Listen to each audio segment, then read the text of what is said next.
Well, hi, it's good seeing y'all. First off, it's nice being here. It's nice being anywhere, and every day is a great day.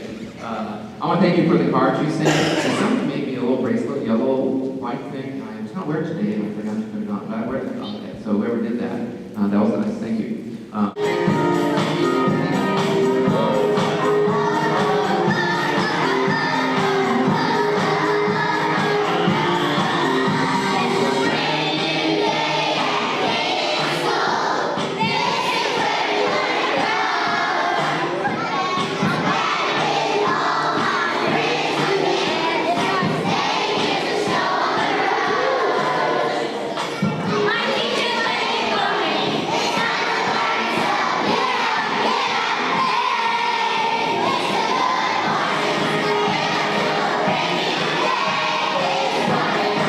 Well, I am not the first person to be in an accident, and won't be the last. You probably have relatives that have gone through a lot worse than me. But I'm just here to share a little bit about what happened to me. And whether you are 62 years old, oh my goodness, or 6 years old, every experience we go through, we learn something. So hang in there. And then I was training for that Indiana Trail 100. Remember last year I tried, and I did 2 loops. I did like 34 miles. And called it a day. It was crazy cold, and the water was up to here sometimes, and when the water wasn't up, it was mud like crazy. 70% of the people dropped out of that race. It was so hard. And there were some incredibly good runners that had done many 100-milers.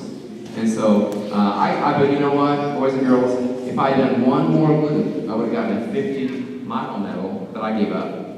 I did. I just flat out gave up. I was just tired of being tired. I was tired of being cold. I wasn't mentally ready to do the miles. This year I was. Oh yeah, so I joined a health club and ran usually never less than 5 or 10 miles on a treadmill. Sometimes I was running 20 and 30-mile runs on a treadmill. Sometimes overnight. How many of you, don't say anything, how many of you have ever been on a treadmill? Okay, hands down. Do you think it would get boring running all night long on a treadmill? Well, it was. But March 22nd, which is about 7 weeks ago, I met with some friends, and 10 days before I'd done a 32-miler with these same 2 guys, and we had a few other people join us. We said, this is our last long run before the big race, toward the end of April. And we got finished about 11 o'clock at night, so we were out deep in the woods, running in the dark. Because the race, the 100-miler, you have 30 hours to do the race. And my friend, he finished in 29 hours and 27 minutes. So that's about where I would have finished. I went into Bedford. I went to Denny's, and here's what I did. I was trying to be a responsible person, and I was. I made a decision that if I was this much sleepy, I was not going to drive home to Seymour. 45-minute drive or so. So I went to Denny's, which I like Denny's, and I went there and I chowed down and drank 8 gallons of coffee. Okay, maybe not that much, but I drank a lot of coffee. I was wide awake. I sat there, the video shows me stopping, green light, going, and then I got hit. I was nearly killed that day. And most people that saw the wreck thought I had died. And so all I know is I woke up and my first question was, did I hurt anyone? Because I didn't know what had happened. I mean, it doesn't make me a wonderful person, but that was my first concern. Did I hurt anyone? They went, no, you got hit, buddy. And so they flew me. And so I spent 4 days at trauma up in Methodist Hospital. I can't say it was a pleasant experience. It hurt a lot. Then they sent me to Columbus Hospital, and I did rehab, and so when I woke up in the helicopter, I looked at myself and I didn't see anything wrong. I didn't realize how badly injured I was. So it was pretty scary, and I finally got home after 8 days in the hospital, and guess what? I should have been in the hospital 2 more weeks. But why did I get out early? Because I was in such good shape. Boys. So I decided that day, I need to get in better shape because I'm going to get older, and so are you. And I decided, I'm going to get in better shape so if I'm ever in, this is what I thought, if I ever am in an accident, I'll be able to recover better from it. Can you believe that? That's exactly what I thought. And the second thing was, if I ever got something awful or cancer or something, I could fight it better. In other words, I want to live a nice long life, and I want to live it well. And I can't do that if I'm really overweight, or if I'm not in good shape. Now I gotta tell you, but because I was in such good shape, I survived the wreck, and I'm finishing up rehab really, really well. So what am I doing now? Now what I'm doing is I am going to physical therapy. I go today at 2, and they're getting me back to regular walking because all these muscles here haven't been working for 6 weeks, and they're pretty sore. And so, want to see me walk? Here it is. It's not like a lot of pain. It just really, it's like your muscles supposed to be this long, and they're all that long, like that. So I can actually walk some.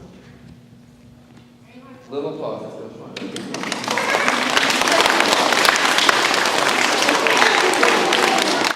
So what's the lesson to be learned from all this? Consequences. And if I wanted to, boys and girls, I could be a victim. So if I wanted to, I could be a bitter guy. I decided to be better.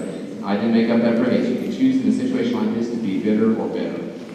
And I decided to be better. Does that mean I'm a happy guy all the time? Ask my wife when I'm doing some of my therapy at home. I've got one where I have to lay down, raise this leg up a little bit, and then lift this one up. I cry every time I do that exercise. It hurts so much. But it's getting a little better every day. It's so good to see you all. And I think I'm going to go by the door. I better get a hug or two when you go back to class. Is that okay? It's good seeing you all.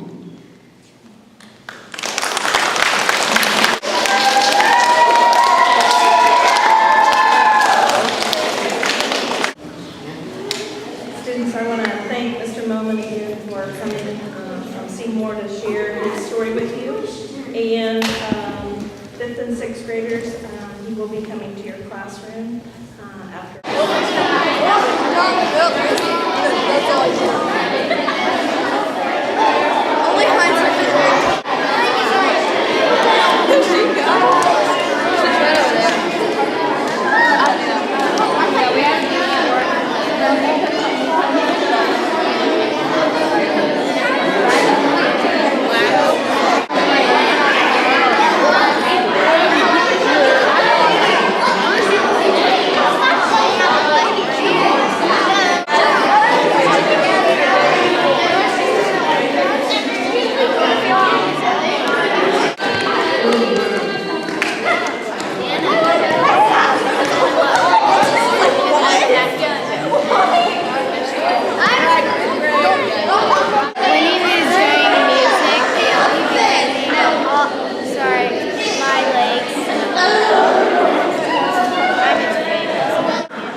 We ended up good last year. I'm not really. Kind of, we did.